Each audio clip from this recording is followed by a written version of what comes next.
So good morning Kamoto Farm at ating i-update ngayon ng ating review dito sa Riaim. Hindi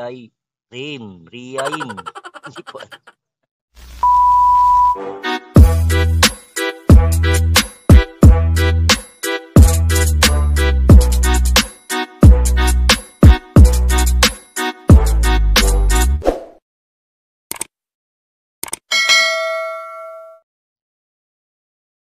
Yim, 2-in-1 welding inverter machine. So yan siya Kamoto Farm, 250 amperes. So ginawan ko siya ng kanyang box para hindi naman para mas magandang tignan lang Kamoto Farm, di ba? So ayan, ngayon gagamit tayo ng MIG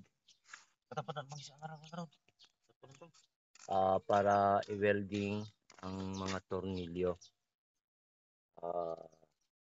Para sa akin, mas maganda kasi Kamoto Farm na yung MIG ang gagamitin pag yung mga tornilyo.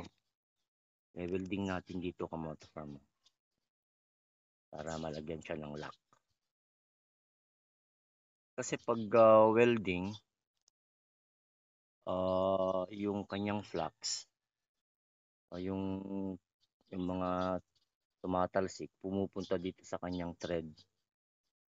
Mahirap tanggalin, lalo na kung walang used oil na ilalagay. Mahirap tanggalin tapos hindi na siya matred. Hindi na siya mahigpitan at hindi na maluluwagan.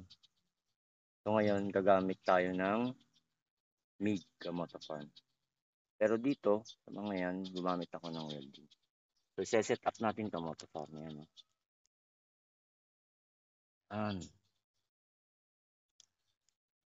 Magandang tignan Kamoto Farm kasi dinagyan ko siya ng box na kahoy. Ginawang ko siya PVC.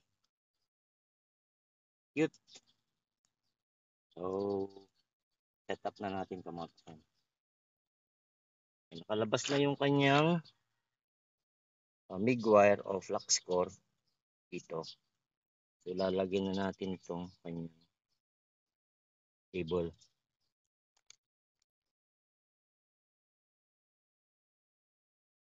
So, syempre, tatapat natin. Shoot natin. Yan.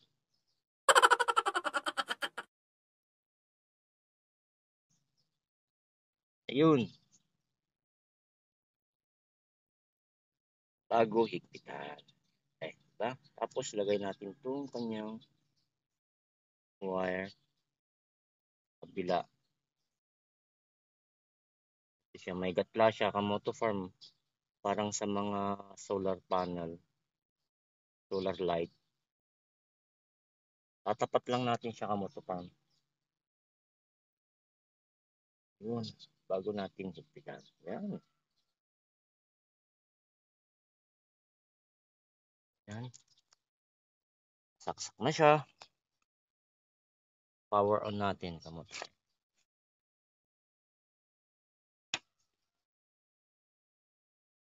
Ganda na. Working. Paganda siya Kamoto Farm. Mura na. Tapos parang maganda naman siyang talagang panggamit. Dahil meron naman ako dati welding machine. Kaya lang arc lang siya. Pang stick lang. So, bumili ako ng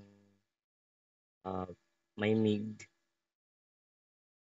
para magamit natin sa mga iba nating ginagawa. Lalo na sa mga tubular, mga plate na maninipis, pwede natin gamitin ang kanyang MIG. So, sa selector, kita nyo dito, Kamoto Farm, may selector siya, MMA, may TIG, tsaka may MIG. So, doon tayo sa MIG. Pindutin lang natin to. Ayun, nilipat yung green light indicator hanggang sa mapunta sa MIG. Ayun. Tapos, pindutin natin yung red button dito sa kanyang handle, sa kanyang holder. Ito, Kamoto Farm, hanggang lumabas yung flux core niya.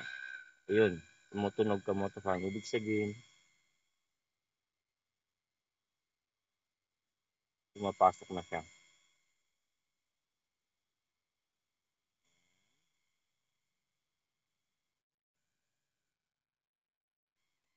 Ayun, lumabas na. Kamoto Farm. Haba, putulan na lang natin Kamoto Farm. So, let's go! Try ulit natin, Kamoto Farm. Para dito sa update review natin dito sa Riam. Meron ko ba? Pag ganyan yung pangalan niya. Riaim. So, gumagawa tayo ng stand ngayon. O lalagyan natin, nakagawa na tayo ng stand, lalagyan lang natin siya ng bubong para hindi mabasa yung mga honeybee box. So, let's go, Kamoto Farm. Ayan, syempre, puputulan natin siya. Mahaba siya. Yun. Magtira lang kayo ng 1/4 inch. Tapos, syempre, lagay na natin yung kanyang ground. Ayan. Ground natin. Ayan.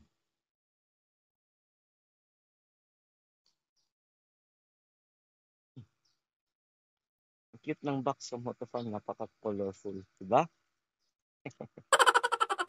Let's go, Kamoto Farm. Oh, so, ayan, Kamoto Farm, oh. Nalagyan na natin yung isa. So, kahit hindi mo siya lagyan ng use oil, hindi yan malalagyan ng flax o yung tilamsik ng MIG. Oh. Pag sa welding to, dapat may use oil ka. Kung hindi mo talaga kabisado or hindi ka talaga magaling, hindi ka, oo, tama ba ako? Hindi mo kabisado talaga, may didikit at didikit doon kung hindi mo siya kabisadong ilagay sa welding stick. Eto ngayon, kahit walang use oil, di ba? Yan, dikit na natin. Tignan niyo yung tama ng MIG. Di ba? Buo. So, yung amperahe natin nasa 163. Moto Farm. So, lagay natin yung iba. Mga yan. Binutasan na lang natin ng welding kanina ka Moto Farm. Mahirap butasin yan ng barena. Tuloy natin ka Moto Farm.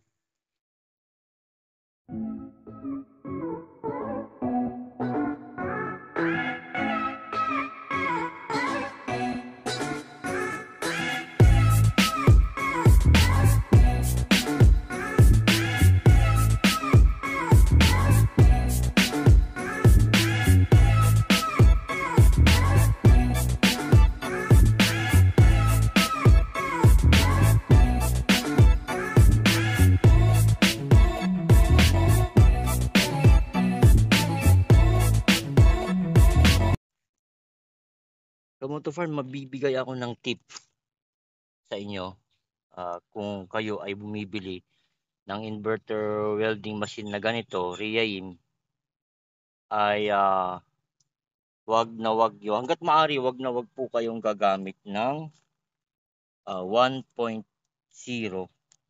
millimeter na flux core. Kasi hirap po siya lumabas sa kanyang nozzle kung hindi nyo tutulungan. Kung minsan nag-i-stack up dito, hirap na hirap siyang makalabas dito. So kadalasan naman, pag bumili kayo ng Riaim ay ang kanyang freebies na flux core ay 1.0 mm.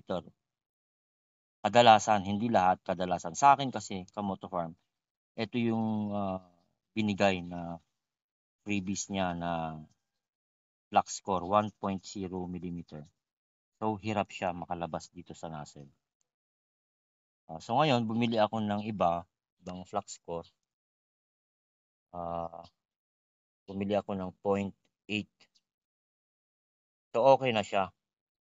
Okay na, Kamoto Farm. Dire-diretso na yung paglabas. Hindi dati, dito sa 1.0 mm, kung minsan nag-i-stack up siya. Kung hindi mo siya tulungan, maya't maya, hindi na naman makakalabas. Kung hindi mo siya tutulungan, hihilain ng plies. So, malaking abala yon, Kamoto Farm.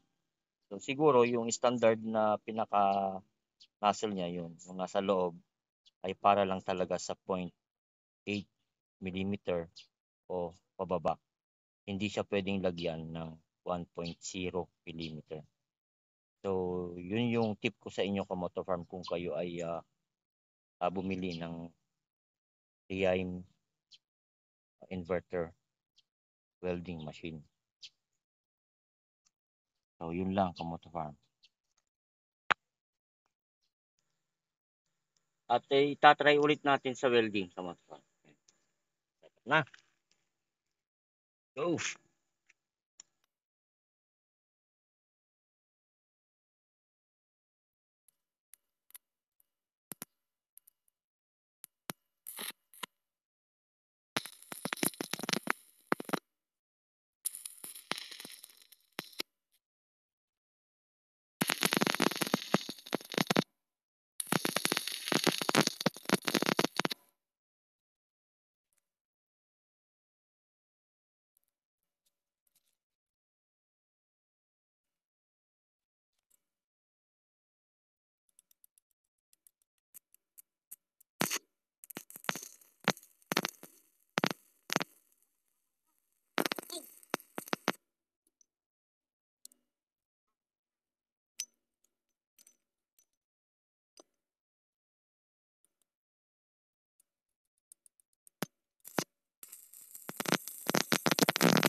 Yun.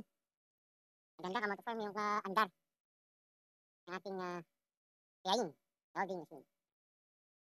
Reheim welding machine. Sana naman.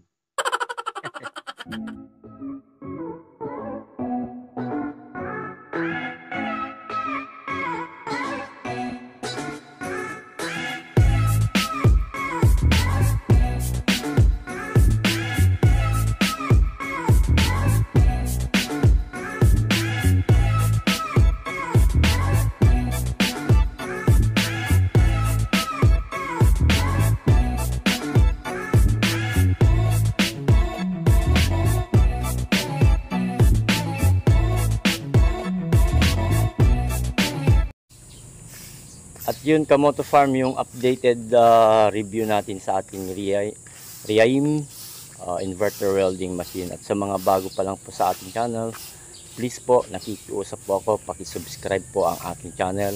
At sa mga sumusuporta sa akin, maraming salamat sa inyo, Kamoto Farm. And please do like, share, siyempre pa-subscribe and hit the notification bell para nakaabang po kayo lagi sa ating mga susunod na videos. Also, God bless everyone. Mikong Moto Farm signing off. Bye!